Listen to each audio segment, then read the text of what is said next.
시청자 여러분 안녕하십니까? BTV 대구 뉴스입니다. 첫 소식입니다.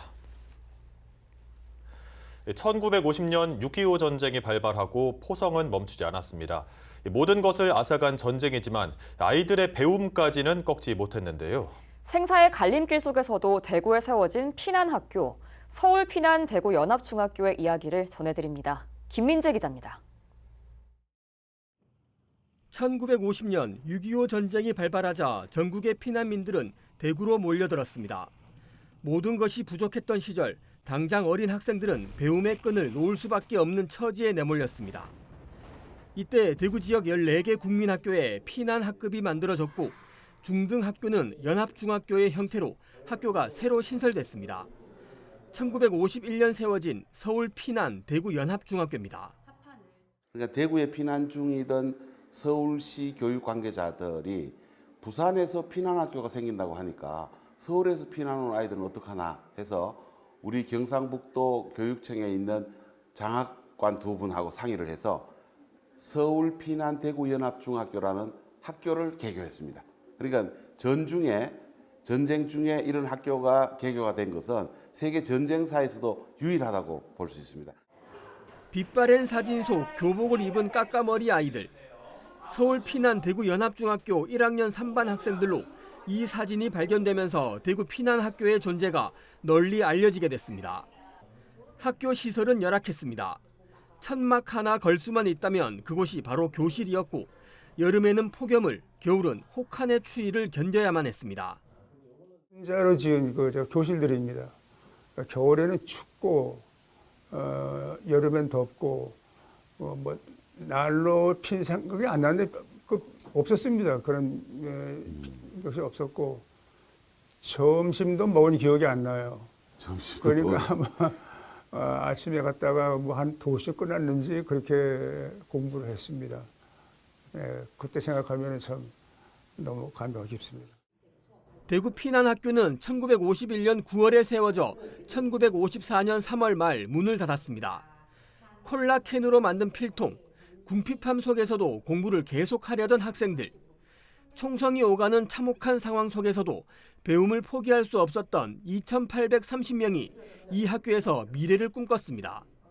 청록파 조지훈 시인은 피난민 학생들의 희망을 노래하며 이 학교에 교가를 지었습니다.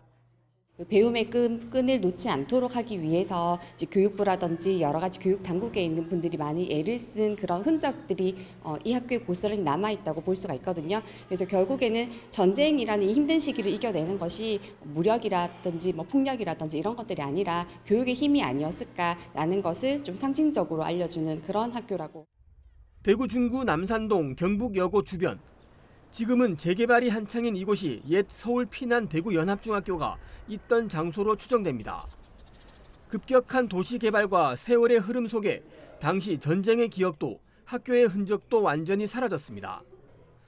전쟁이라는 상처 속에서 피어난 서울 피난 대구 연합중학교. 그 이름에는 배움을 통해 가지고자 한 미래에 대한 희망이 담겨 있습니다. BTV 뉴스 김민재입니다. 6.25 한국전쟁에 참전했다가 희생된 소년병들의 넋과 호국 정신을 기리는 6.25 참전 소년병 추모제가 낙동강 전투 승전기념관에서 열렸습니다. 위령제를 열어왔던 소년병 중앙회가 2019년 해체된 후 열리지 못하다가 6년 만에 다시 열린 건데요. 특히 대구시 주최로 열린 건 이번이 처음인데 9순을 넘은 소년병들 대다수가 병환 등을 이유로 참석하지 못했습니다. 우성문 기자의 보도입니다. 대구 앞산 낙동강 전투 승전 기념관에서 열린 6.25 참전 소년병 추모제. 6.25 참전 소년병 중앙회가 산화한 전우들의 넋을 기리는 위령제로 지내오다가 2019년 소년병 중앙회가 해체되면서 중단된 지 6년 만에 추모 행사입니다. 대구시 주최로 열린 건 이번이 처음인데 참전 소년병은 단 2분만 참석했을 뿐 이미 9순을 넘긴 고령의 소년병들 다수가 사망이나 병환 등의 이유로 함께하지 못했습니다. 만 17세 이하 미성년자임에도 강제 징집돼 군번을 부여받고 현역으로 복무했던 소년병들에게 전쟁의 상처는 75년이 지나도 선명히 남았습니다. 국제법이나 유엔 아동 권리 협약이나 또 우리 아동 복지법이나 어디에도 17세 이하는 아동이라고 정의되어 있습니다. 원칙 이름은 아동병입니다. 경상도 말로 얼라들입니다. 아시겠습니까? 해가 갈수록 생전 소년병의 숫자는 급격히 줄어들고 있는데 아직도 국가는 이들에게 위령탑 하나 세워주지 않고 있습니다. 19대 국회부터 소년병 예우 특별법 제정을 추진했고 헌법재판소와 신실화해위원회도 특별법 제정을 권고했지만 22대 국회 개원 후 1년 이상 지난 아직도 법 통과가 요원한 실정. 소년병 어르신들의 특별한 희생을 위해서 그 뜻과 넋을 기리기 위한 보훈의 정책으로서 마땅히 여러 가지 방안들이 실시되어야 함에도 불구하고 어느 국가기관도 나서고 있지 않습니다. 결국 국회에서 특별법을 통과시키는 것이 대구시와 대구시의회가 전국 최초로 소년병 예우와 자료 수집 등을 위한 예산을 편성했지만 90을 넘어선 고령의 소년병들이 얼마나 기다릴 수 있을지는 알 수 없습니다. 너무 오랫동안 공식적인 참전으로 인정받지 못한 채 역사의 뒤편에 머물러 있었습니다. 대구시의회가 먼저 그 책임 앞에 섰습니다. 대구시 또한 함께 뜻을 모아 대한민국 최초로 소년병 예우와 사료화를 위한 예산안을 편성하고 그 의미 있는 첫걸음을 오늘 내디뎠습니다. 소년병들은 국가를 위한 숭고한 희생에 대한 예우와 보상이 없다면 어느 누가 국가를 위해 희생할 것이냐고 다시 묻고 있습니다. 내가 이제 92살인데 6.25 때 17살 17세의 아동을 전사자가 3,000명인데 3만 명을 현역 군인을 자이든 타이든 군인을 만들어가지고서 3년 전에 치르겠습니다. 거기에 대한 지하의 말이 오늘날까지 한마디 없습니다. 이래 되겠습니까? BTV 뉴스 우성문입니다.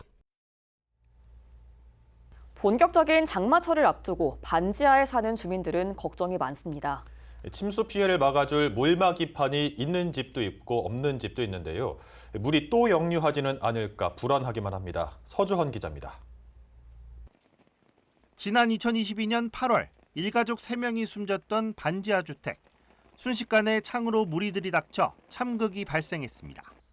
이후 서울시에서는 매년 반지하 가구 물막이판 설치에 집중해왔습니다. 하지만 실적은 미진합니다. 지난달 말 기준 서울의 전체 반지하 가구 20만여 곳 가운데 침수 우려 가구는 2만 4천여 곳.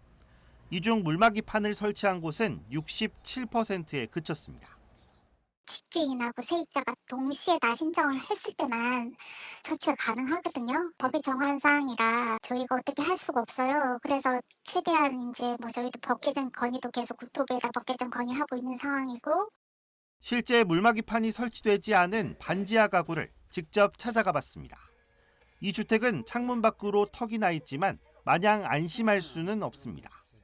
기록적인 강수량을 보이면 물이 들이닥칠 수도 있습니다. 창문보다 더 걱정되는 건 하수구입니다. 많은 비가 오면 매번 물이 역류해 양수기로 퍼내야 합니다.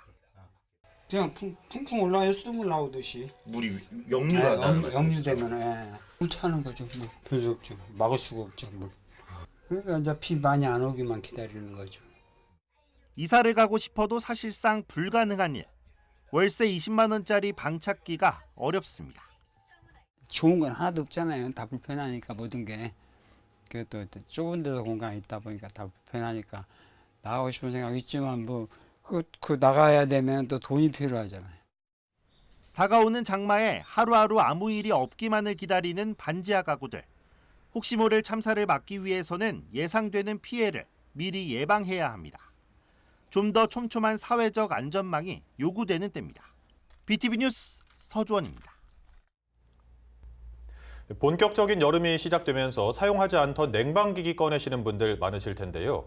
사용량이 급증하는 이 냉방기기가 화재로 연결되는 경우가 늘고 있습니다. 화재 예방을 위해서 철저한 사전 점검과 안전한 사용이 요구됩니다. 천혜열 기자가 전해드립니다. 여름철에 없어서는 안 되는 냉방기기. 주변에서는 벌써부터 에어컨과 선풍기를 트는 사람들이 많습니다. 무더운 여름이면 우리 생활에 반드시 필요한 가전기구지만 화재 위험이 높다는 사실을 간과해서는 안 됩니다. 대구 소방안전본부에 따르면 최근 5년 동안 대구에서는 에어컨과 선풍기로 인해 84건의 화재가 발생했습니다. 지난해 20건이 발생한 것을 포함해 매년 10건 이상 에어컨이나 선풍기 관련 화재가 접수되고 있습니다. 이로 인해 한 명이 부상을 당했고 2억 2천만 원이 넘는 재산 피해가 발생하기도 했습니다.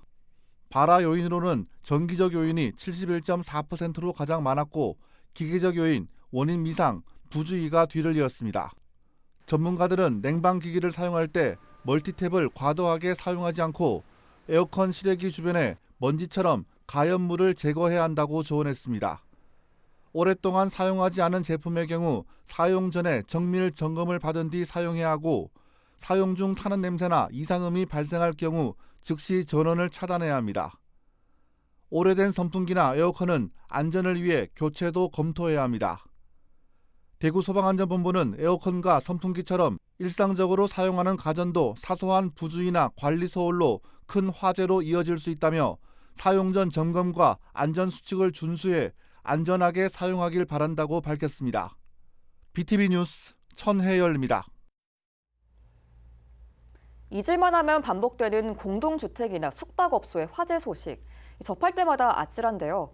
건물에서 불이 났을 때 완강기만 제대로 이용해도 신속하게 대피할 수 있습니다. 사용법을 미리 알아두면 좋겠죠.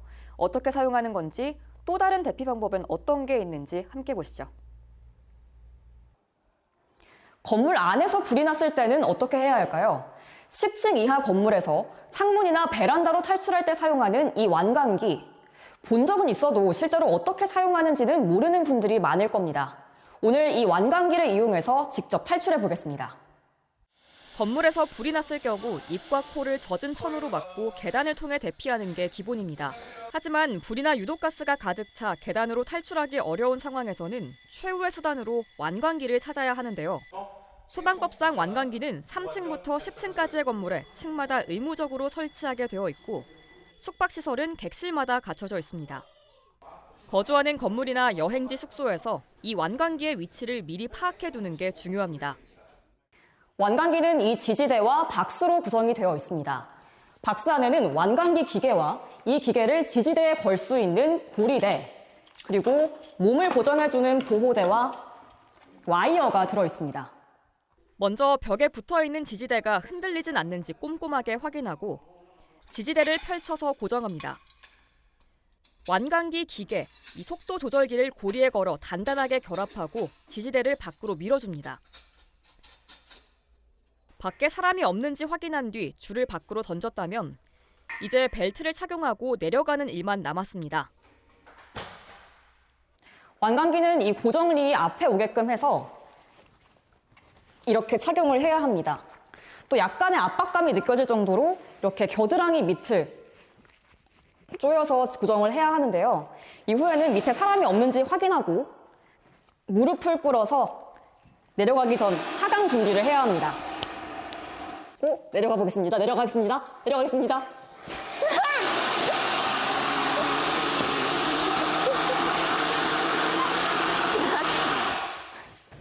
내려올 때는 가슴 앞 벨트를 손으로 꼭 잡거나 양팔을 W자로 벌리고 벽을 가볍게 짚으면서 내려가야 안전합니다. 양손을 올리면 벨트가 머리 위로 쑥 빠질 수 있기 때문에 만세 자세는 반드시 피해야 합니다. 또 10층보다 높은 고층 건물에서는 완강기를 이용하는 게 오히려 위험할 수 있습니다. 이때는 사다리차 구조를 기다리거나 특별 피난 계단을 이용해야 하는데요. 11층 이상 고층의 경우에는 보통 다른 대피 시설이 설치가 되어 있습니다. 그리고 발화층이 어디인가에 따라서 여러분이 대피를 할지 아니면 집에 그대로 있을지가 결정이 되는데요. 만약에 아래쯤이나 2개층 아래쪽에서 불이 났을 경우에는 바로 나가셔가지고 옥상으로 대피하시거나 특별 피난 계단으로 가시는 게 맞습니다. 하지만 이제 화재층이 좀 너무 밑에 또는 차이가 많이 있을 경우에는 그때는 오히려 나가지 마시고 집에 계시는 게 더 안전합니다. 출입문에 이제 젖은 수건 같은 걸로 막아서 연기가 들어오지 못하게 하시면은 연기가 들어오는 걸 막을 수가 있습니다. 예기치 못한 사고에 당황하지 않도록 평상시 대피 방법을 파악하고 가까운 안전체험시설에서 사용법을 익혀두는 것도 위기 상황 대응력을 높일 수 있겠습니다. BTV 뉴스 변차연입니다.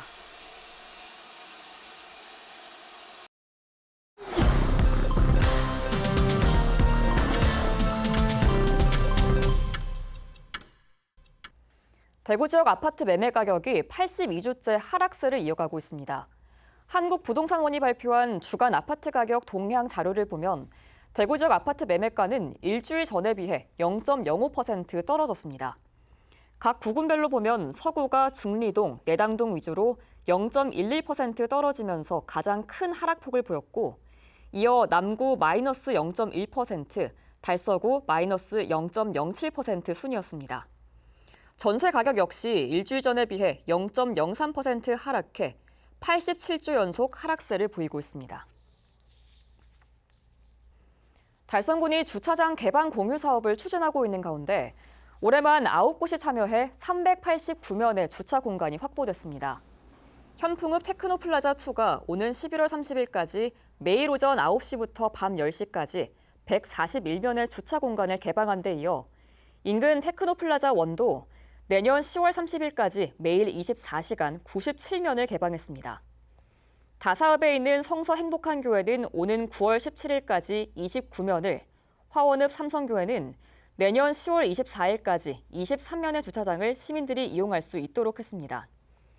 화원읍 화원교회는 다음 달부터 2년간 13면의 주차 공간을 공유할 예정입니다.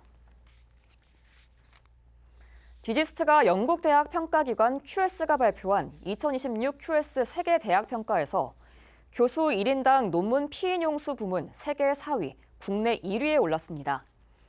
교수 1인당 논문 피인용 수는 해당 대학 교수들의 연구 논문이 전 세계 연구자들에게 얼마나 자주 인용됐는지를 평가하는 지표로 대학의 연구 품질과 학술적 영향력을 나타내기도 합니다. 디지스는 교수 1인당 5개년 논문 피인용 수 431.7회를 기록하며 세계 평균 52회에 8배가 넘는 압도적인 성과를 달성하며 지표 점수 만점을 획득했습니다. 중구청이 2025 수제화 디자인 공모전을 개최하며 다음 달 7일까지 작품을 덕수합니다. 당선작은 향촌동 수제화 장인에 의해 시제품으로 제작될 예정입니다. 서구청은 경제적 어려움을 겪고 있는 소상공인을 위해 12억 원의 경영 안정자금을 추가 지원합니다. 지원 대상은 서구에서 3개월 이상 영업 중인 소상공인으로 업체당 최대 3천만 원까지 대출 가능하며 이자 2%를 2년간 지원받을 수 있습니다. 달성 청년혁신센터 서포터즈 3기가 첫 활동을 시작했습니다.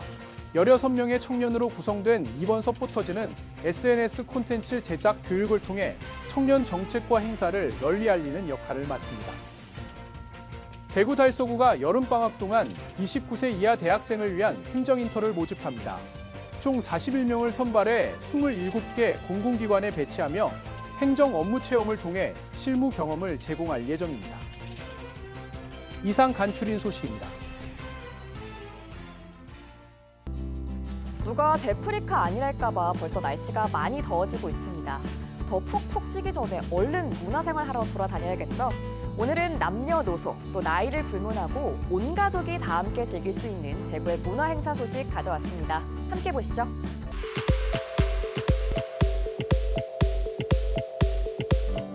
여가 어대고 대구데이. 제7회 대구데이 페스티벌이 이번 주 금요일과 토요일 이틀간 수성못에서 열립니다. 대구의 모든 것, 이 대구의 다양한 문화를 볼거리, 먹거리, 놀거리, 잠잘거리 등 총 7가지 주제로 나눠서 다양한 콘텐츠로 보여주는데요. 대구의 역사를 영상, 연주, 또 퍼포먼스로 보여주는 융복합 스토리텔링 공연 대구를 잇다와 아카이브 공연 대구 이곳은이 메인 주제 공연으로 마련되어 있고요. 또 토요일에는 전국 청소년 댄스 경연대회 결선도 진행됩니다. 또 올해 축제에는 그 어느 때보다도 푸짐한 먹거리와 풍성한 볼거리가 준비됐다고 하는데요. 대구의 모든 매력을 이 한자리에서 만나보시길 바랍니다. 네, 다음으로 공연 소식입니다. 대구 남구를 배경으로 한 트로트 창작 뮤지컬 내 사랑 옥순씨가 이번 주말 무대에 오릅니다. 올해 대구 국제 뮤지컬 페스티벌의 특별 공연작으로 선정된 작품이기도 한데요. 이 내용을 살펴보면요. 치매에 걸린 옥순씨가 트로트 스타 너만이의 노래를 들을 때만큼은 정신이 또렷해집니다. 그런데 이 너만이가 은퇴한다는 청천벽력 같은 소식이 들려옵니다. 옥순 씨를 위해서 동네 주민들이 힘을 합쳐서 서프라이즈 이벤트를 준비하는데요. 과연 성공할 수 있을까요? 자, 이번에는 국립대구박물관에서 펼쳐지는 공연입니다. 매지컬 조선마술사. 이 제목에서부터 알 수 있듯이 조선시대를 배경으로 하고요. 마을 사람들에게 바보라고 놀림당하던 한 소년이 자신만의 꿈을 키워가면서 특별한 마술을 보여줍니다. 이 마술과 소리꾼의 노래, 또 국악기 연주까지 더해진 풍성한 공연이 기다리고 있으니까요. 기대해 보셔도 좋겠습니다. 또 예약은 이번 주 목요일 오전 10시부터 진행됩니다. 관람 계획 있으시다면 달력에 표시해놓고 놓치지 마세요. 자, 오늘 소개해드린 축제와 공연들 모두 무료로 참여할 수 있습니다. 이 두 손 가볍게 가셔서 마음의 양식만 꽉 채워 오시길 바랍니다. 저희 문화속속은 다음 주에도 마음에 쏙 드는 소식으로 찾아오겠습니다. BTV 뉴스는 뉴스 홈페이지에서도 바로 시청하실 수 있습니다. 시청자 여러분의 많은 관심 바랍니다. 이상으로 뉴스를 마칩니다. 저희는 시청자에게 힘이 되는 소식으로 다시 찾아뵙겠습니다.